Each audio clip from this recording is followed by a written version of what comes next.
Everyone thinks because you're a zombie, you don't know good coffee. Well, they're wrong. There's only one brew that gets my seal of approval. Deadly Grounds coffee is my guilty pleasure. The aroma is so intoxicating. It brings all of my neighbors out of the woodwork. Deadly Grounds coffee. Coffee to die for and zombie approved. It's good to get a little deadly. Use the front door! Oh, they're so disgusting.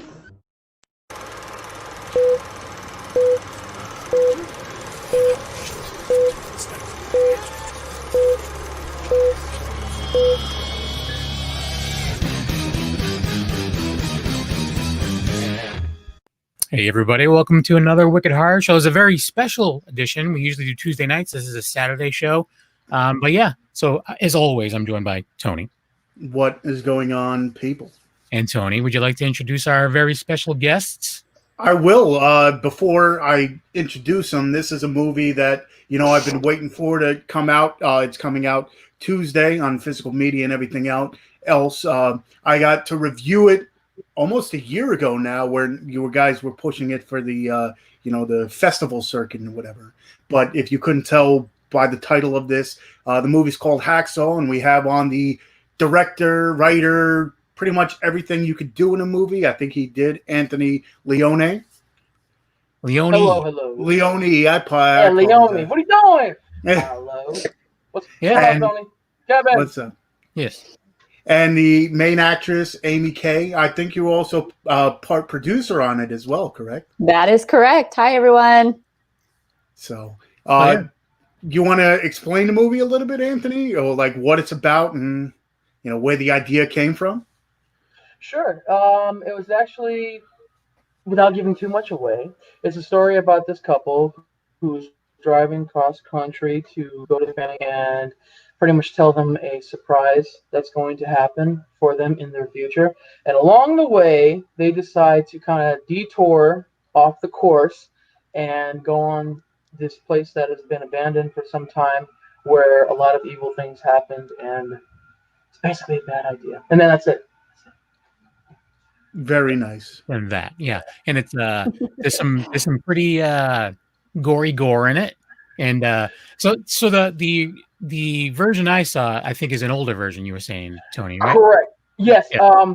That's the one that Tony did the review for about a year or so ago, and I had to brighten up certain scenes, and then I changed the opening coloring from black and white to color, because I was listening to a lot of the reviews that people were saying, well, if you maybe light up this a little bit better, or kind of shorten this, or maybe change a little bit this, especially the conversation between Amy and Courtney. We redid that, so it looks a lot cleaner, which Amy did that edit to make it, and it came out great because she did it.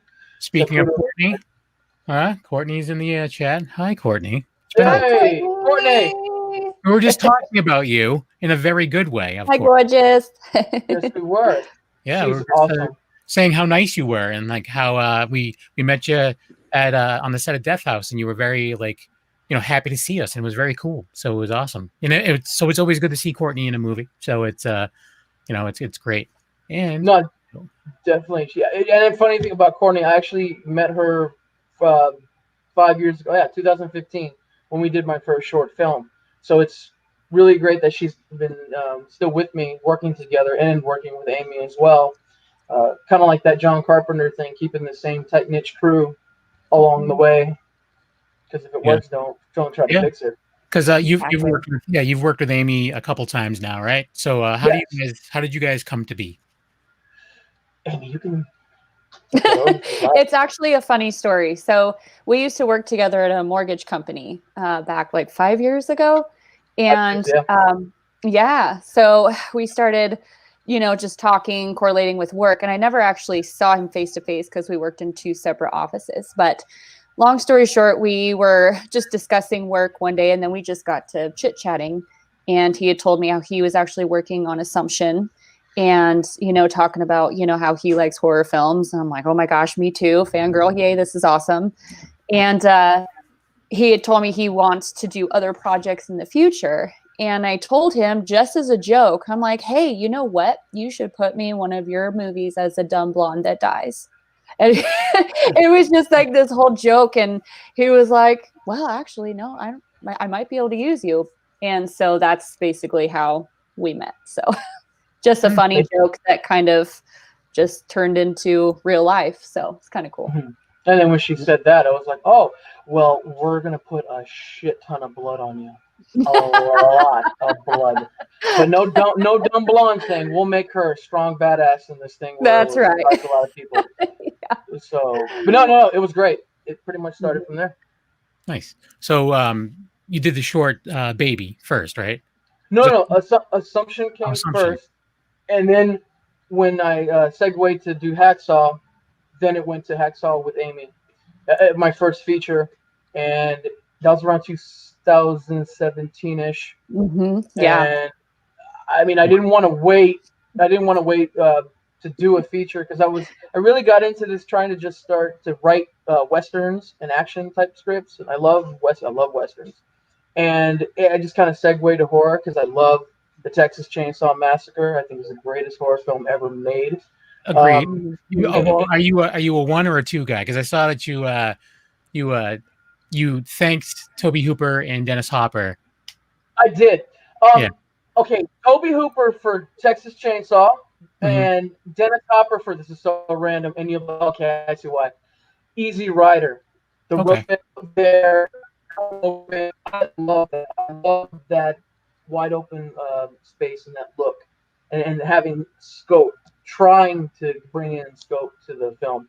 Yeah, I think is great. But yeah, so and then Hacksaw with Amy, and then right toward the tail end as we were finishing Hacksaw, that's when we did Baby the Clown, which was like, it took us a day, I think, Amy? Yeah, I think it was about 12 hours total once we started. Yeah, 12 hours we shot that, and then and then try to go and just drop it in the festivals to see how it would do. Because I didn't know how long it was going to take for Hacksaw to come out, because my goal with Hacksaw was always going to be the guinea pig to do it and then shoot it, finish it, and try to get it out and released somehow. And I didn't know how long that was going to take because I had never done this before. Yeah. So you went from, you did a short, then you did a feature, and then you did another short, but the feature is coming out first. Well, before the short. Because are you ever going to expand the short, you think, Baby? Okay. Amy wants to do it. I think Amy does. Really bad. I think it could be done. I mean, it can be. But I give credit where credit is due right now. And I think the clown right now that is destroying everything and smashing everything, I don't think that would be a good idea as close as it is right now to the other clown movie that's coming out next year. That is going to be a juggernaut. And Terrifier is just destroying everything. Right. I don't think that would be such a good idea. Right. At the same time, you could write it in because it's been going on for the clown thing's been going on for quite a while, because we had Circus of the Dead back before too, and then even before you had Killer, which was good. Yeah. No, Circus of the Dead is awesome. I like that. And it I think he passed away, right? The director? Nope. He survived cancer. He's shit. He's Nice. Billy Pon's the man. Fuck yeah, very cool. Cancer. He's married now and everything. I follow him on Instagram, Bloody Bill. Bloody Bill. Very fucking cool, man. Because I didn't know the full story, and I know he was. I had read somewhere he was sick, but that movie is fucking legit. It's crazy. Yeah. And that was the thing. I mean, they came out at the exact same time, but I mean, both of them are really good. But Terrifier got the Netflix, release and all that stuff that, jolted it right over the top. Oh yeah. But they're both two different movies, and they both have different plots. So very true. And mass kudos to both of them, especially for Terrifier. That's fucking amazing. How that just skyrocketed. That's great. It's cool. And then there is 31. Yeah, I don't want to talk about that. So anyways. Courtney, clowns do sell, Courtney. This is true. Clowns sell. That's true. But as I was watching Baby, in the back of my head, I'm like, what would make, sense in my mind? Because they both have that, I was thinking Terrifier, but it's one of those things, what would be better than one crazy clown? two crazy clowns. So you get like a couple, a And I would say the difference between his clown and mine, my clown can get you in your nightmares and in reality. Yeah. Mhm. So she is in your head. It's almost like this is my tribute to Candyman and Freddy Krueger. Yeah. Right. So Combination just of the stay two. away. This is the combination of the two. To stay far away from that because he has that locked. I mean, it's great. Yeah. But I do love 31 though. Sorry, Kevin, if you don't like 31. No, it's not that I don't like it. The very opening scene took me out of the movie completely. The opening, the monologue.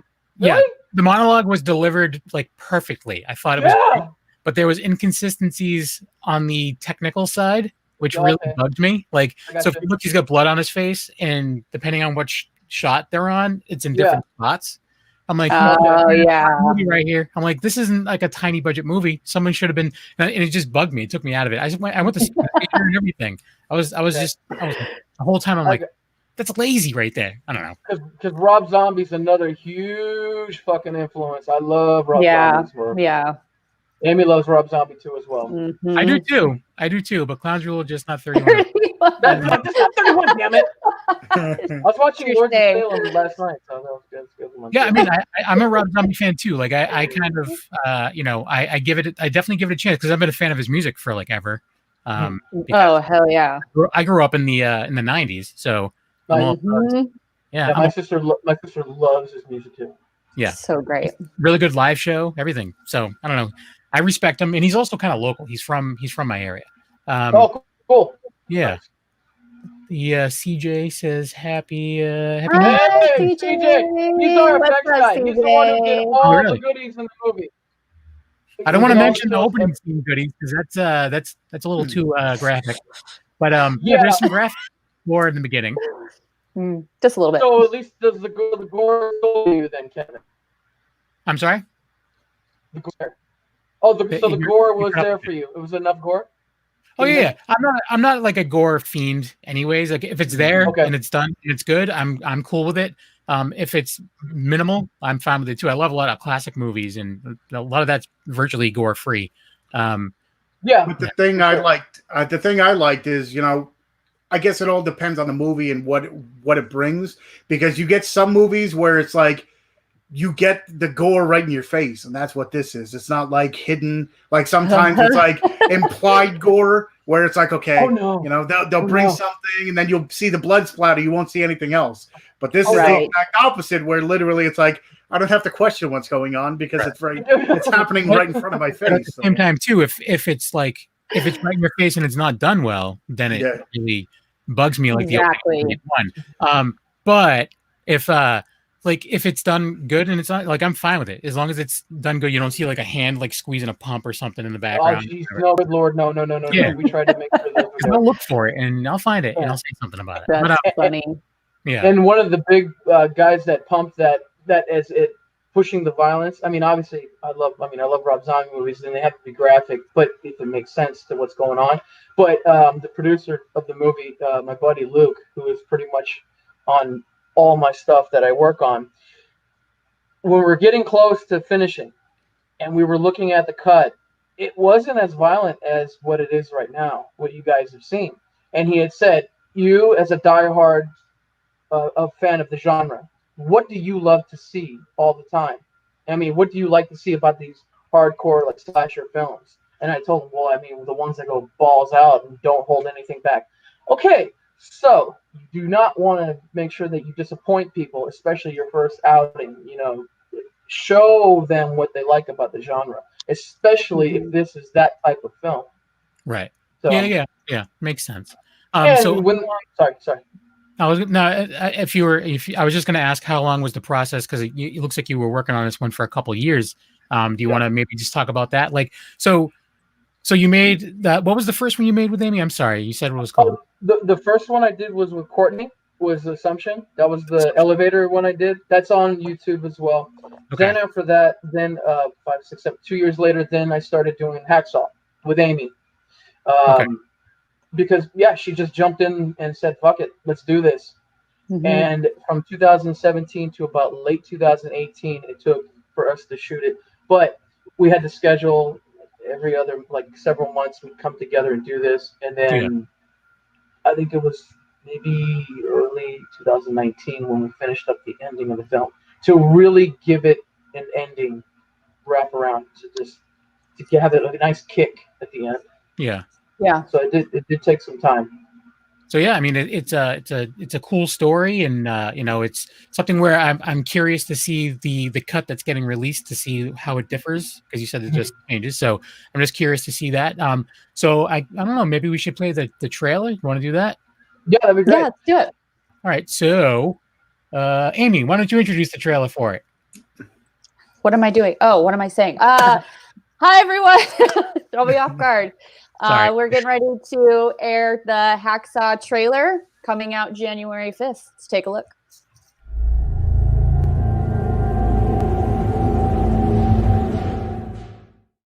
What could have been an easy plane ride's turned into a 2-day road trip. I just wanted to say thank you. What do you know about this place? A guy named Ed Crowe used to work in this hospital, killed a bunch of people. There's no coming out of it.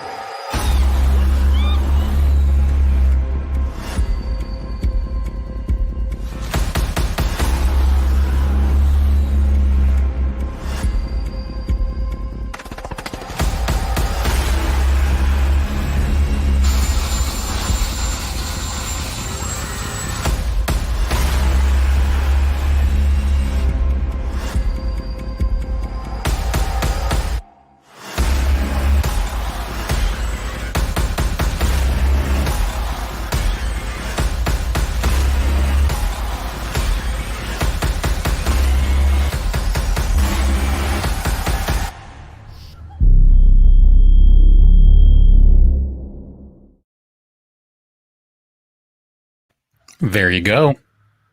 That was Cool. that was Badass. intense. So badass. And that is a major thank you, major thank you to Luke, who made it possible for those just location gold, and especially in the third act when they get in the building. That is all thanks to him. Yeah. Because man, oh man, that helped a lot of the film too. That helped a lot, and to Midnight Releasing for picking up the movie. Yes. Thank you. Because Thank you. this is a violent movie, and a lot of people that I tried to sell it to, they wanted me to cut it down a lot. I mean, really chop it down a lot. And it's funny, we were talking earlier about Terrifier. I reached out to Damien, and I did ask him, because when I saw Terrifier, I was like, holy fucking shit. This is fucking violent. I mean, so at least let's see if he'll reply. And I asked him, did you have problems trying to sell or get rid of this? Or was there an issue with the violence? And I'm paraphrasing, of course. And he said, stick to your guns and do not cut it. Yeah. So I did that. I waited. I was patient. Festival route and everything. I was very patient. And then finally, one did go through, which was Midnight Releasing. And they said, yeah, we will take it as how it is. In their words, do not cut anything out. That's awesome. So I think it's patience, if anything. It's patience, and that was very nice of them, and very nice of for Damien to reply to me to say that, because I was really close to cutting out all of that, a lot of the violence, but I wanted it out. It would have just normalized it, and it would have just sat on the shelf somewhere, and no one would even, that's the thing. Right. Is something that opening scene alone is something that people will be like, holy crap, you just need to see it because of the opening scene. It's something that will get people there, kind of deal. You know what I mean? And then you just need something to stick out, because there's so many horror movies out there. I mean, I throw on Tubi a lot, and I just have it on in the background, and I'm just independent horror, whatever. Maybe I'll run into something I really, really dig. Then we can reach out to them. But you guys ever messed around with Tubi or checked out Tubi at all? Mm-mm. No. I've heard it's completely. It's free.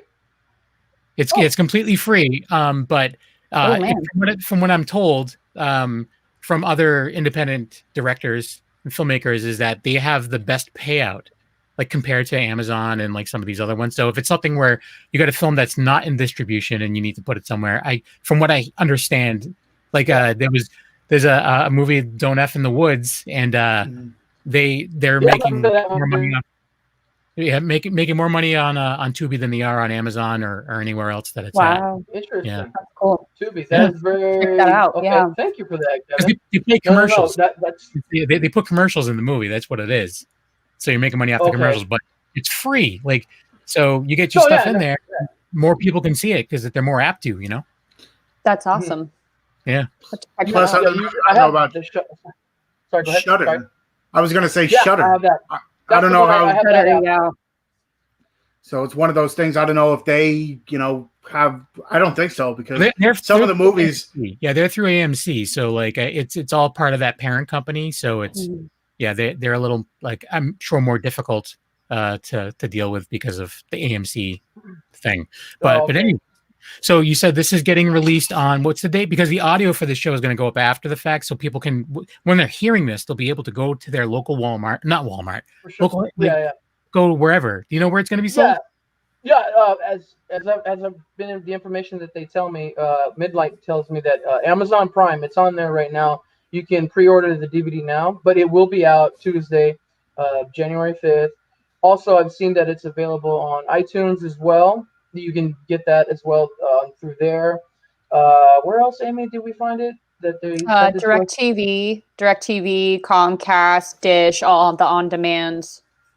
Nice. There And then too. I think Fandango Go or Fandango Fandango. Now. Yeah. So they are pumping it out pretty good for the like the digital stream, which is great. I mean, that's where a lot of everything is pretty much going anyway.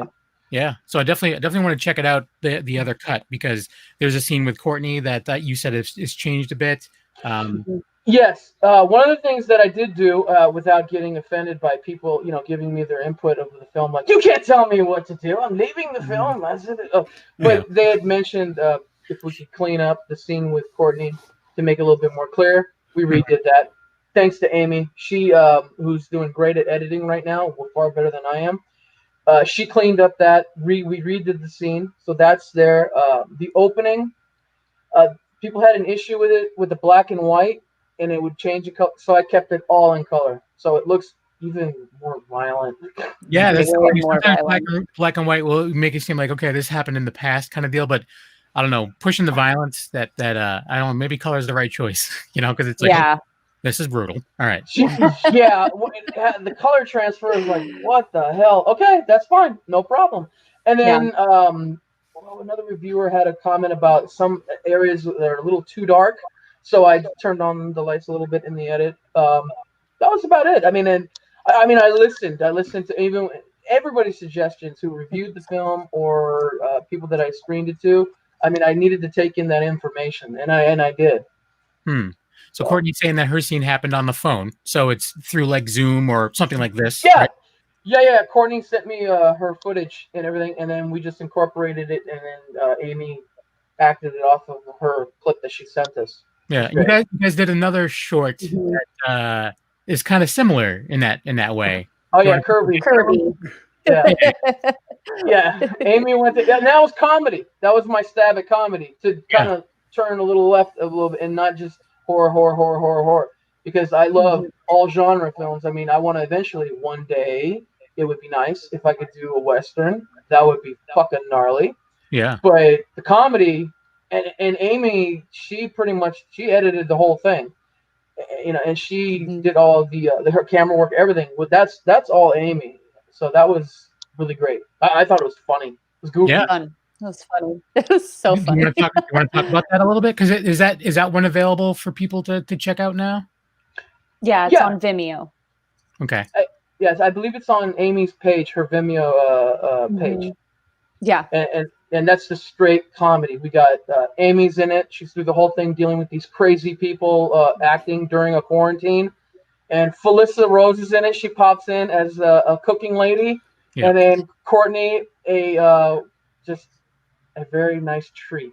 Well, yeah, Courtney is kind of Courtney, and then all of a sudden she's not. Like I was just like, I'm like, okay, that took a turn. I know, that's why, because people they meet her, she's so nice.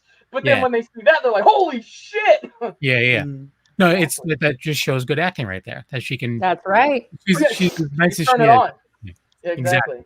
And that's the same thing with Amy. You go from Hacksaw to a comedy thing, and you guys have seen Baby the Clown, which I'm pretty much I'm gonna release that more than likely this month and put it online for everybody to see, so they can see just the differences, the difference in our work from Hacksaw, Baby, Kirby, that they it's different. That's one thing that I bring up a lot. I like to see progression in people's, like if there's a director I love, I want to see their very first work, because I want to see like, wow, they went from that to this. This is crazy, Yeah, let me see their El Mariachi. Let me see that movie. Oh yeah, for real. But that was still a great movie though. Either way. Oh, but of course. Yeah. But I don't know, Tony. Now I was gonna say, I mean, Kevin, says it all the time, but then at this point in time too, you're gonna have to look through the timeline of like the 2000. Now you're gonna look at 2020 and consider that a year of experimental stuff, because you had so much limitations and stuff. But with Hacksaw being recorded or filmed in 2018, 2019, did you find yourself editing, having a little bit more time to fool around with the editing part of the thing, now that you didn't? I mean, you said you had to reshoot one of the scenes, but did you have more time to go through and perfect what you wanted to, now that this year really you didn't have much time to film anything or record anything, or how did that go? Well, the editing moved along for Hacksaw, moved along pretty good. I mean, I was dumping it into the timeline when as soon as I was shooting. So it was just scheduling. That was the thing, getting everybody scheduled in time, because, I'm not able to do this, every single day. Not yet. Well, knock on wood. But one day, if I'm allowed to, if I'm that lucky. But it was the scheduling process. But as soon as we shoot, we dump that on the timeline right away, and I'm calling Amy and reviewing it, getting her her input on it, because that's important. Because if I see it 1,000 times, I'm gonna get numb to it. So getting her blind eye. Yeah, exactly. Yeah. Her input is important, including Luke, my buddy Luke, who helps a lot in certain things that I do with my films. Nice. So, but no, and this year, I mean, because I gave June, I think it was around the time that the film sold to midnight. I want to say June, but it was already done, and it was just the color tweaking that I did really when I sent it off to them. Mm-hmm. But this year was just the at-home thing, because it was an odd year last year. Yeah. Weird.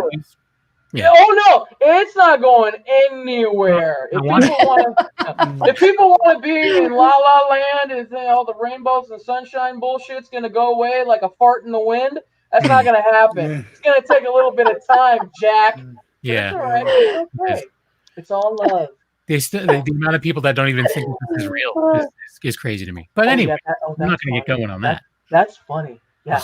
I have so many family members that are like, oh, whatever, it's not real. It's like, okay. Oh yeah, you gonna learn today. Yeah. Shit. That's with our other family members who've gotten it. But anyways, what's up? What's up, Tony? I was gonna say to anybody watching, like you guys mentioned beforehand, a couple things I wanted to speak on is one, a lot of the times with independent film, people look at it and they don't see. I mean, you guys went one way that you were able to keep your movie the way you wanted, but there's other, independent movies that, the director had one vision, and, you have one vision and it's completely different. So a lot of these reviewers or critics, they look at it through one lens, and it's like, you got to see what, comes with it. And the other thing is, that boggles I know my mind, and I definitely know Kevin's mind too, is another thing people realize is you guys have, other jobs besides this. It's like, it's not your full-time job acting or directing and stuff. And it's some people have, like you said, that luxury, but some, they're very lucky. But as my buddy Luke and I like to say, there's a thing called bills and rent. Yeah, that's the reality. So, but no, it is what it is. Yeah. So Amy, yes. Looking at your IMDb, I don't know how correct IMDb is. A lot of times people are like, oh, it's not real. So you're listed as like your first credit being Baby. Have you never acted before that, or is it just something or is it just something that maybe theater or something like that? Yeah, actually, no, I haven't. In high school, I wanted to take theater, but I actually ended up, I was just talking with Anthony about this. I ended up doing band and playing trumpet for almost 10 years of my life. So Nice. music was another part, but I really did want to get into theatrics, but music was more of my passion, I guess. So yeah, I really haven't ever acted. So that's why when Anthony had told me, he's like, no, let's do this. I have no problem with, let's do it. And I'm like, okay, but you realize I've never acted before. And he goes, I actually prefer that because I can direct you on what I want you to do and I will mold you. I'm like, okay, let's do this, And so it's just the way it fell together was really awesome. But I love working with him because he has really taught me a lot and he's great to work with. And so thanks to him, I have an acting career now, which is so crazy. I never would have seen this coming in a million years. So, and then, so you guys met at work beforehand, right? Yes. And how did, so going through and working with Courtney and Sadie Katz and Felissa, how did they get all involved in your other projects? Okay, so when I was doing Hacksaw and finishing up everything, and then I already had the Courtney scene done and everything, so that was finished. I was toward the editing at the very, very tail end, and there was a lot of dead air in certain parts, the driving, and I didn't want to add score. And obviously, when you're driving cross country, they're going to be listening to the radio. So that's how I reached out to. I just reached out to Sadie. I had never met her. I did not know who she was. Well, I knew who she was because I seen Wrong Turn 6. I had seen what she did. The other one, the bus to hell or bus ride to hell. I think she did that one. Party Bus to Hell. Party Bus to Hell. That's what it was. So I knew, and she did the documentary, The Bill Murray Experience. Yeah. So I knew, I had heard of her. And so I literally reached out, hey, hi. Would you like to kind of do something for this one movie out-of-pocket budget thing that I did, please? And she didn't have a problem with it. She sent me her vocals. She plays the DJ in it, the voice that we hear. I make that very clear too. That she's the voice of it. She doesn't have she's not in the film, a shot of the film, not yet. One day I will work on it. But and that just happened like that. It was very random how that happened. It was very just left field. I mean, I just, and that's also how I am. I will just approach you. I don't give a shit who you are. I will approach you and ask you. That's the way to do it. Like Tony says all the time. Like people ask him, like, how do you get this person on? He's like, I asked. Yeah. That's all I did is I asked. Yeah. You either say yes or no. And all you can do, right? Yeah. Exactly. And the Felissa thing, now that credit goes where it's deserved. That's James Cullen Bresic. It was around, I think, late 2019. He had like this old script that he had worked on, and he has threw it out there online that he's like, hey, if anybody wants to make it, message me. So I thought, all right, okay, this should be interesting. And then I read the script. It needed a page one. It needed a rewrite to match my style of how I shoot, which it did.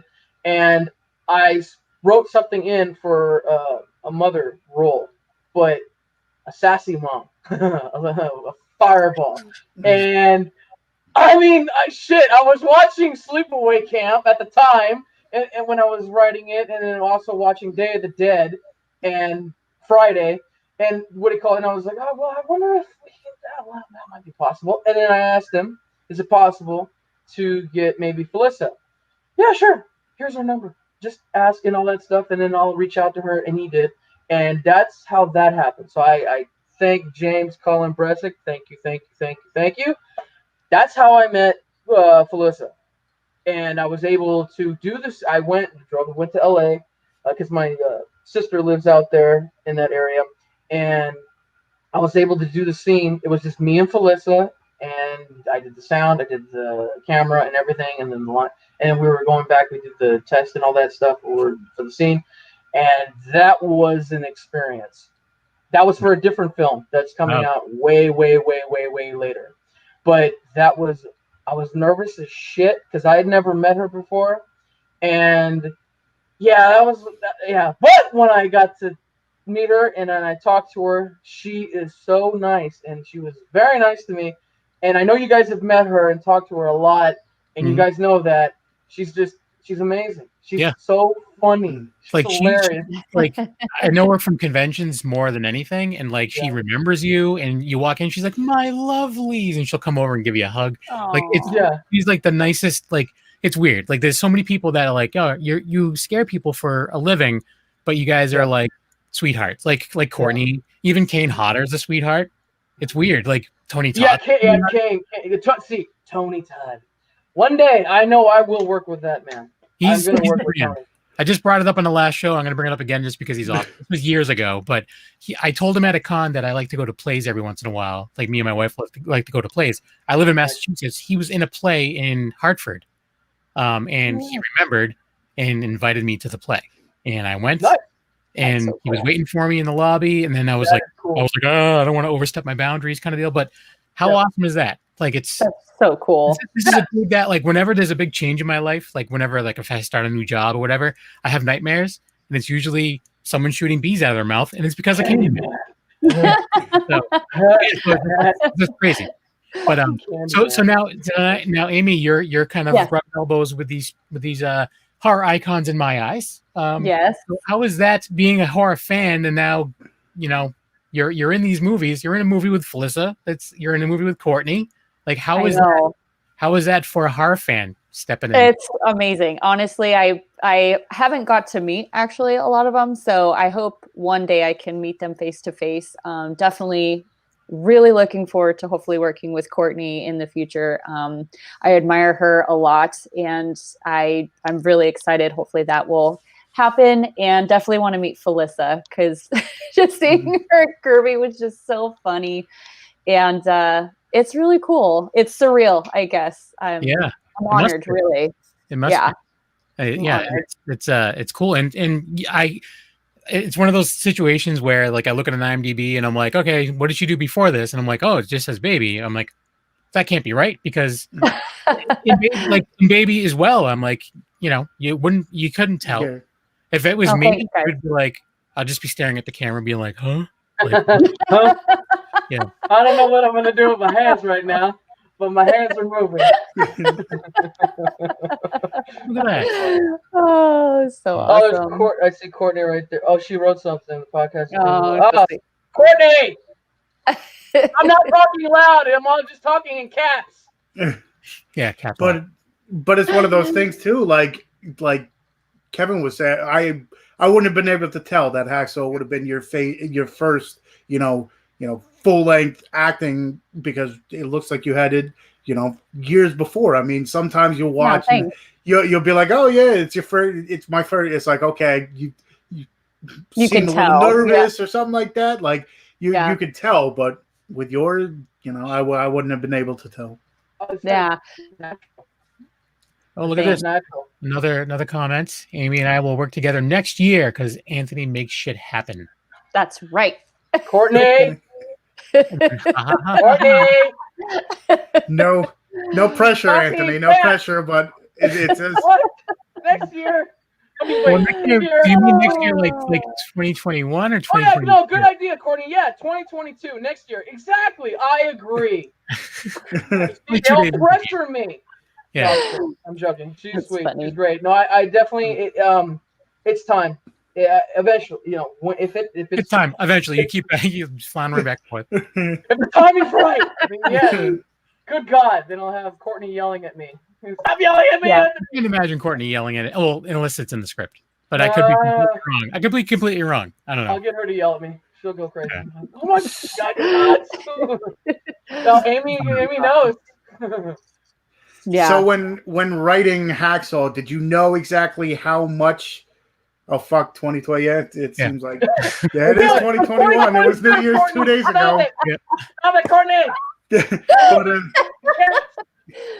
But with Hacksaw, did you know how much blood you wanted in the film? Like, did you have like a checklist to be like, okay, well, this is probably going to be a couple gallons of blood here, or?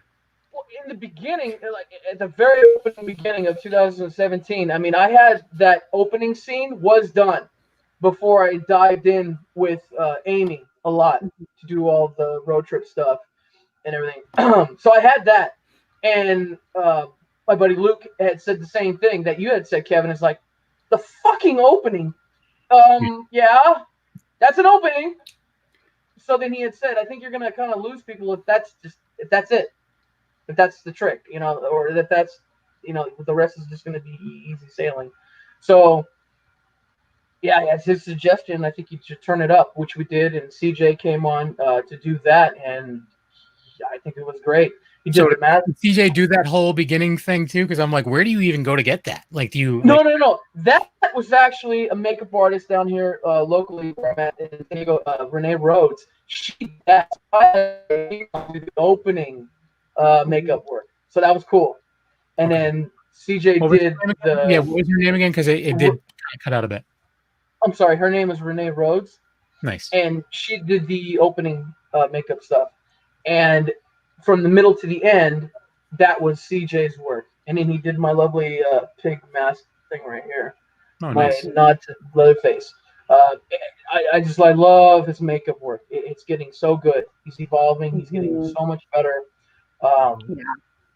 And when you guys see, and I have the teaser-ish for Zombie. That's the thing that I wrote with James for that, with the thing with Felissa, and Amy is in it as well.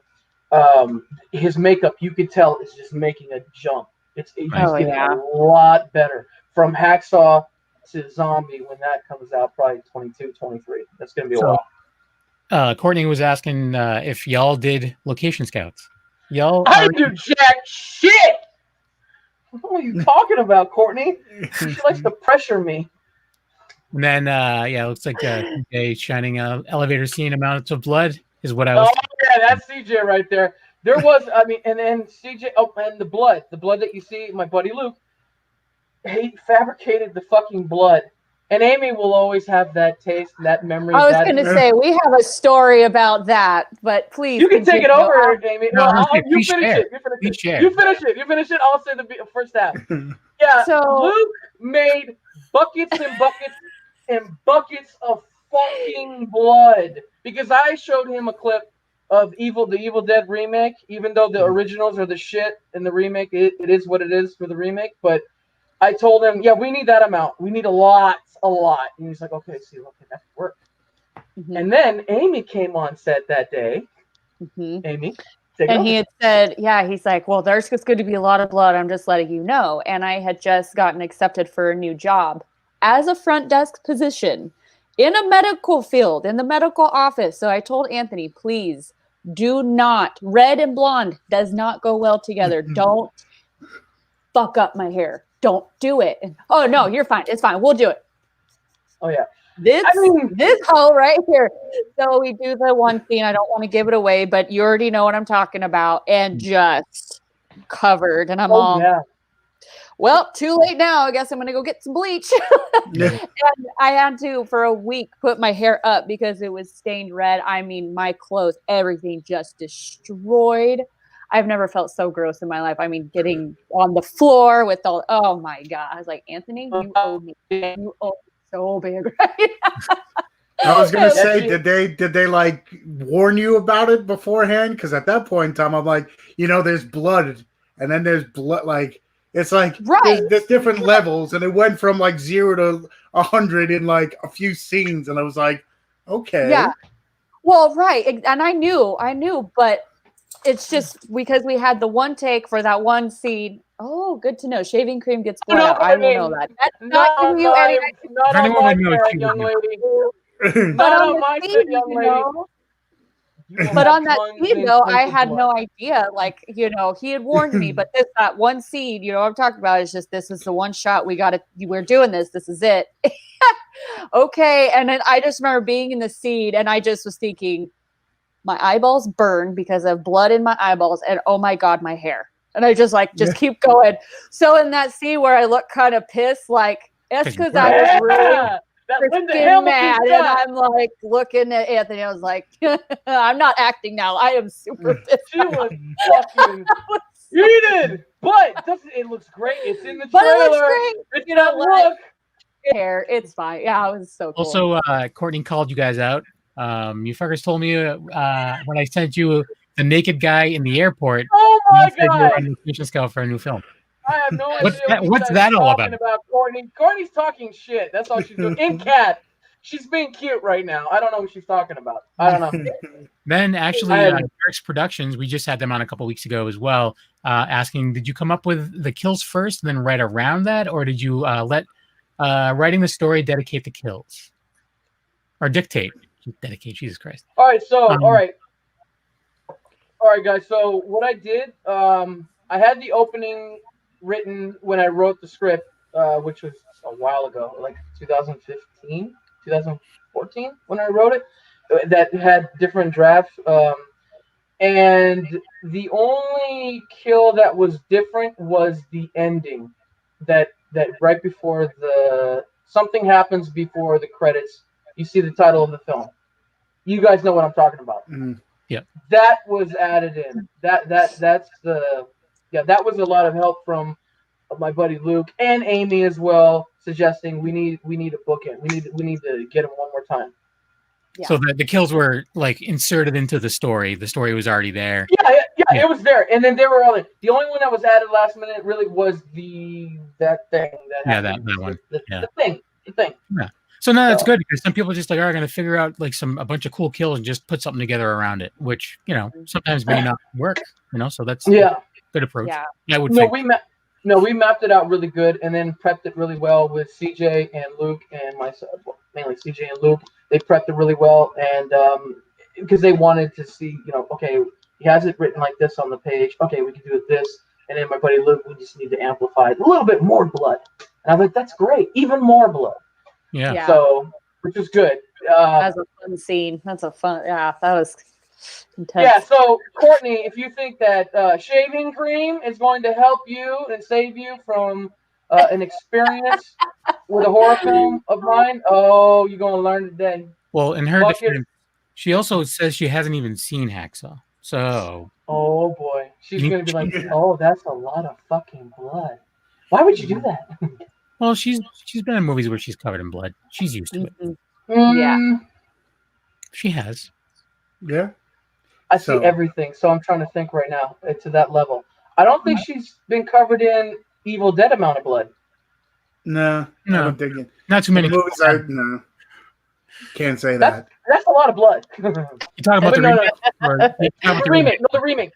Because that's a lot of fucking blood. That's a lot. Yeah, towards the end, that one scene, it was very. Hi, Tony. Holy shit, a lot. Yeah, that was a lot of fucking blood. Yeah. But no, I mean, that's another thing too, though. Going forward for other things, I just don't want to do bloodbath. And as an example, Baby, the Baby the Clown short that I have. Yep. I think I did a 180, and it's completely different as far as violence tone. Like almost like a James Wan-esque type thing. Mm-hmm. It ain't over the top gore at all. Love James Wan. Yeah, with that short, I mean, we were talking. I think that it could, definitely be, we've had, different shorts, and it's like, could it be added on to? Does it need to be a feature and kind of? I think you could definitely, with backstory about it, or furthering the story with other people.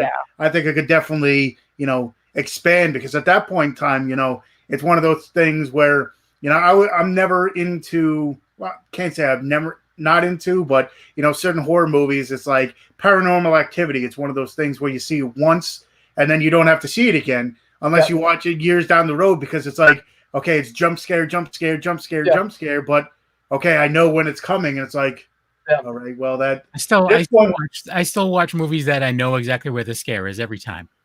Yeah, they're very calculated. There are those movies out there, and it works for. I mean, it does have a crowd. I mean? It does have. I'm talking about like stuff like going back to Tobe Hooper, like Poltergeist. Like I still watch Poltergeist, and I get like. I watched that the other day, part 1 and part 2. That old man is creepy as shit. Yep. In part 2. Yep. And yes, Courtney. Okay, I got you. I hear you. Lots of blood, Carrie. All right, fine. So yeah, what Courtney was saying, just for those who are listening, that she's been naked and rained on in blood. Oh my God! All right. And then you win, Courtney. So wait until Beyond Paranormal, which I'm assuming is a new movie coming out. Sure. It's You win. All right, Courtney. Fine. I won't talk in caps. But no, it just yeah, and then she had that. I did feel bad though for Amy with all that blood. That was a lot of blood. well, So, you're not. It was worth it. You do. Now, like down the road, you'd be like, when someone's like, "Oh, we're gonna do this blood," and you just be like, "Listen, I have guidelines here. This is not going to happen. I know this is going to happen." Yeah. I love it. Yeah, I think Amy It was would worth say it. that. And well, and that segued to our next project that we did. Yeah. Was in Dakota, which is her featured debut as a director. Oh, nice. I just wrote it and produced it to make sure that she didn't do hiccups like I did on Hacksaw, because I was learning as I was going, still learning to this day. Mhm. Because she started off in film like around 2017, and I started around 2015. So I know I have a long way to go to still learn things. Yeah, we both do for sure. Yeah, and with Dakota, which you can talk about if you like, Amy, because it is officially done. We locked sound, I think, yesterday, or so it's finished. 80 minutes. Oh, go ahead. Sorry, Amy, I get excited about it. No, please, you're fine. Yeah. It's kind of a funny background story. I was working down in a town called Carlsbad, and I was actually staying on a friend's boat during the week, and then I would come home on the weekends because the commute was just horrible with traffic. I mean, it would take me over 2 hours to get home, and it was too much. So staying on a friend's boat, and he and I were talking one night, just BSing about this, that, and the other thing, all movies, all the time. And he goes, "Where are you?" I said, "I'm on a boat." He goes, "You're on a boat?" "Yeah." "You're on a boat." I'm like, "Yes, fucker, I'm on a boat." I'm thinking, So he's like, "What? Let me see." And so I because we FaceTime, and I panned around. He goes, "Holy shit, you're on a boat." And I was like, "Watch, we're going to make a movie out of this." And it was the morning, and I saw this fog. The fog! That's like the fog! I get excited about that. It was so funny. So we ended up, he wrote this amazing script about a girl who's a vlogger, and she travels to California. She has a bunch of subscribers that, pay and donate to her to travel and do different things. And so unfortunately, she gets stuck in this trap where one of her followers pays for her to go to California. And she's all la la la, hunky dory, everything's great. But what you don't realize is they did that on purpose to set her up and stalk her and attack her. And so it's actually set up like a documentary. We have some amazing, amazing talent. The way it pieced together, because kind of like Hacksaw, we had the big picture of what we wanted, but then as I was editing and watching it, I'm like, "Anthony, we need more. I'm bored." And I know I've seen this 1,000 times. I'm like, we need to up the ante on this. So he's like, "Yep, we got it. I'll get it. We'll get it done." And so he just did so great on recruiting different actors and writing in new scenes. And it ended up just molding into this amazing documentary. We just finished yesterday. So nice. Yeah, any it's idea, cool. release plans? Like, are you going to try to do festival stuff first? Or? Well, we're gonna see how it. I mean, right away. I mean, it's done. So right away, I will try to shop it out. Right away. On top of, because I know festivals are gonna be a little tricky this year. If it's gonna be like the last year, all online. Yeah. So I can still do that in the background, making noise over here, while I can be over here trying to sell it. This is, and present it as, okay, this is Amy's first feature as director, and then same tight niche crew. Some new faces came on board. We have got Alton. He was really amazing. We had Tony, another actor in there, who was good. And it was great too. And it has a very the Pahitsky tapes kind of feel to it, and Lake Mungo, because on Twitter several years ago, I would message Harrison, who did Death House. He reviewed and gave me notes on a short film that I did, Assumption, and I cut it down, because I had a lot of extra shit in there that shouldn't have been in there. So I took his information in because, like, oh, that's good. I liked his movie that he did at the time. It was Camp Dread. I think that's his best. I think that's his best film. I did see his newer one, The Special. I think, well, Camp Dread and The Special, I feel, are his best films. You could see like a massive leap, like in his progress. Have you seen Zombie Apocalypse? Zombie Killers, Elephant Graveyard? Yeah. I have not seen that one yet. I have not seen that one yet. You should. Felissa is crazy in it. She plays like she plays Gabrielle Stone's mom. No. Dee Wallace is in it too. Yeah, Dee Wallace. The Howling. Right. Yeah. But, Felissa plays like the leader of like this big like religious cult. Yeah, it's crazy. Like she's completely different than I've ever seen her before. Like completely different. It's called Zombie what? Zombie Killers, Elephant Graveyard. Yep. Okay, Zombie Killers. All right, cool. It's a Harrison Smith jam. So I'll be able to find it then. Because I don't. And that was when I was doing Assumption at the time, getting his his thoughts on it, and what do you call it? What were we talking about? Sorry, I got all over the place because I'm thinking about the zombie movie now. I'm like, oh shit, I gotta see that now. Damn it, you threw me off. Billy Zane's in it too. Good old Billy. Stop throwing me off, Kevin. Sorry. Good God, now I'm thinking about that. Billy Zane's in it. Let's talk about Titanic for a half hour. Funny. Yeah, Camp Dread was awesome, and then I liked The Special. So, and that's it's great. Yeah. Then I just want to real quick, the Jerks production guys. For someone who doesn't write much gore, he always loves seeing it. So that's awesome. Yeah, and it's cool too because like there's so many. I mean, unfortunately, there's people out there that are complete like just like gore hounds. Like that's all they want is gore. Yeah. Like I love gore. You know, like the whole thing. I do too, but I also like a good story. You know? Well, that's right. Yeah. I gotcha. Yeah. I like them both. To be honest with you, I like them both. But Dakota has that. Dakota.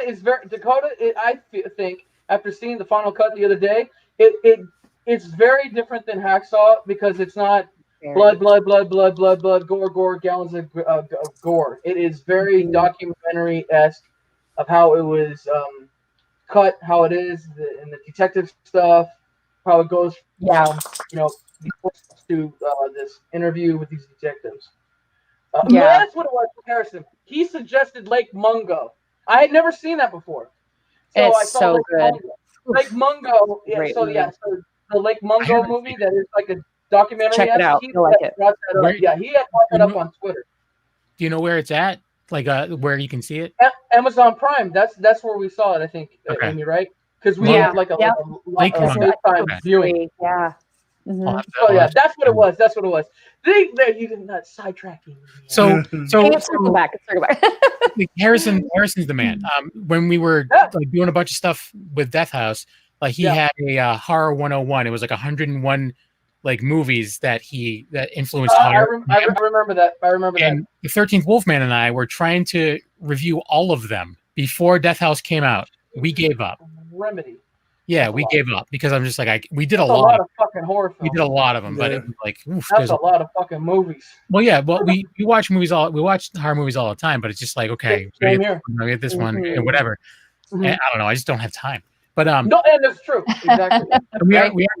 we're getting to the hour point, and Courtney did comment something that I would like to share. So you're also talented, making shit happen, all of you. Much love. Have a sacred healing circle fire ceremony to go. Yeah. Courtney. Yes. So thank you, Courtney. I'll see you soon. Yeah. What I must say, I find very impressive with Amy because, the progression of not acting before to acting to then, starting to direct.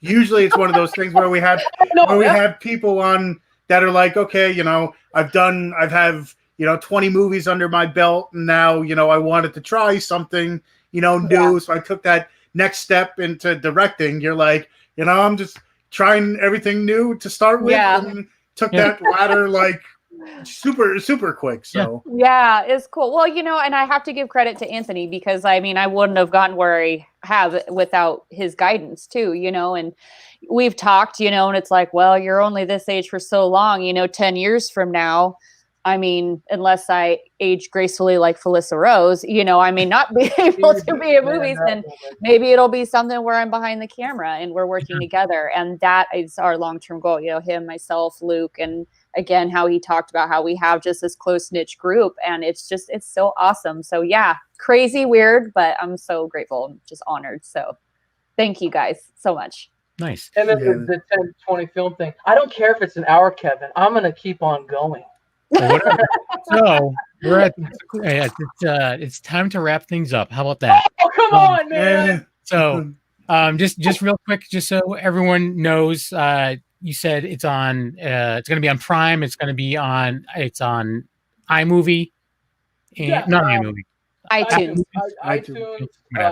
Amazon Direct. Prime. You can pre-order the DVD right now, which was a trip because when they had released the pre-sale buy, whatever the heck, however it works on there, it jumped to number 8 in the top 100 for pre-sale releases, and to number 31. That's was pretty neat. To number 31 in the top 100 horror pre-sales. Oh, wow. So that was neat for that day or two. So that was cool, that moment in time. Right. No, that's totally something that I would be like telling, you know, people. I'm like, that's pretty good. I mean, there's a lot of stuff out there. There's a lot. There is. And, yeah, really. And when filming this, Amy and I, and look, we never, ever talked about charts. You know, our goal was to finish it, release it. That's it. You know, that was a nice surprise to see. Yeah, really. And yes, Felissa has aged amazingly. She's beautiful. So beautiful. I don't know. I mean, I know she's a little bit older than me. I don't know how much older, but yeah, she doesn't look. And she's got like such a cute family. I was actually going to ask you when you went over to her house if you got to meet her. No, I didn't go to the house. I met her on a location where we shot. Oh, I thought you went to her house. No. I did not. No. We met on location where we shot the scene. I had it very set up in a very Halloween kind of setup when Lori's walking down with her friends. So I kind of put her in that kind of a setup to kind of throw horror fans and be like, oh, okay, I know what he's doing. That's kind of neat. But she's very fiery, this character. Well, I was gonna ask if you met her husband specifically because I'm a fan of her husband as well. So no, I have not met him. No, but he seems like a great guy though. Really and in the new comedy show, you can see his band's thing on the refrigerator. I was like, there's. Oh yeah. Devil. That's cool. That's very cool. No, but she's 96 Quite Bitter Beginnings, I think is what it's called. Bitter Fist. The nerves were all over the map before I met her, but the moment she got out of the car and she smiled and it just went away like that. So that was pretty neat. That was a really cool experience. Yeah, definitely. So, Amy, where do you like your fans following you, or people that want to follow your, you're going on, with the industry? Where can people find you?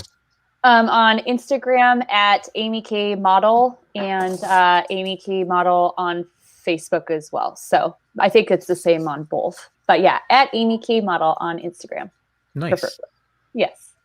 And Anthony, where can people find you and more stuff about your upcoming projects? They can find me on underline Anthony Leone. I'm on there, or at Hacksaw Movie. You'll get a lot of updates as well as the film rolls out this year. And I'll be giving little tidbit information about pretty much the progress of Dakota, which is pretty much next in line. That should be, hopefully, fingers crossed, if that can come out at the end of this year, that would be great. Have Hacksaw in January and Dakota by the fall. That would be pretty neat. And then I'll be giving more information toward around fall about how the editing process starts and how it's going for the zombie movie. I did with Felissa Rose, Amy, my buddy George Jack is in it, Brian Butler's in it, so that was pretty interesting. And Sadie did make a voice kind of cameo as well for a radio scene, so I have her with that as well. Same crew, same team, all together. And Sadie, again, thank you, Sadie. Sadie and I actually last year around December time we finished writing a feature script together, so that was really, really neat, and I thank Sadie all the time for that. So knock on wood, if that happens this year or next or whatever we end up working on together. So that's going to be interesting. And Courtney, I'm not talking to Caps, but thank you for everything as always. because it started with Courtney in 2015 with the Assumption in the elevator, so that's pretty neat. Nice. And of course, my buddy Luke, who like I said, the Hacksaw movie, like a lot of that movie of the good candy scenes that everybody loves, and running around through the fun house, he made that possible. So Hacksaw wouldn't be what it is, without the support of him. So that was really neat. Cool. And just real quick before we take off, but Aaron Nigerian. Oh yeah, that's my sister. Okay. Hi, Taryn. She's awesome, blossom. So Fangirl, then it's Woo, Hacksaw for life. Growing up with her, my little sister and everything, and my cousins over the weekend watching Monster Vision, having fucking Halloween, Nightmare on Elm Street, fucking marathons, Friday the 13th marathons. Joe Bobber's talking about the body count shit, watching Kubrick movies, scaring the shit out of her with Kubrick movies. Nice. No, it's just great stuff, man. And The Crow, and then boring her to death with Sergio Leone Western movies. So yeah, I love them all. I love it. It's great. Nice. It's good stuff. It's all fun. Yeah, it is. So Tony, where can people follow you? You can find me at Tony Has Nine Fingers on YouTube, where I do movie reviews, unboxings, whatever movie related, and show off the movies behind me. Tony Has Nine Fingers on Twitter, which I always say but I never use. Tony's Movies on Instagram, where I show off the movies behind me. And of course here every Tuesday and Saturdays every once in a while. Yeah. Here on the Wicked Horror Show, Kevin. You can find me A-Knuckle on Instagram every Tuesday, usually on Wicked Horror Show, doing movie reviews with the 13th Wolfman over on the audio side. Also part of Black and White Fright and Secret Underground Hideout, all of which are on the Dorkening Podcast Network. So go to thedorkening.com for more information on those shows and every other show that's on the network. There's a bunch of really cool ones. And actually, Harrison Smith has a show on the network. So that's something, too. Cool. Yeah. So, thanks, everyone, for joining us. And have a good one more thing. Yes. Yeah. One thing, please. But It's going to take you an hour to say it. One thing. I'm not going to take an hour to say it. Hey, some people just don't talk. I'll talk, man. No, I know. But and of course, I got to thank, we wouldn't have the movies, and the movies wouldn't be finished and done if we didn't have Amy. So I thank Amy always for that. For going along with my crazy self, because man, oh man. Good team, buddy. Exactly. It's a good team. It works very well. Cool. The whole team. Thank everyone for listening, and have a good rest of your day, and goodbye. Thanks, everyone. Thank you.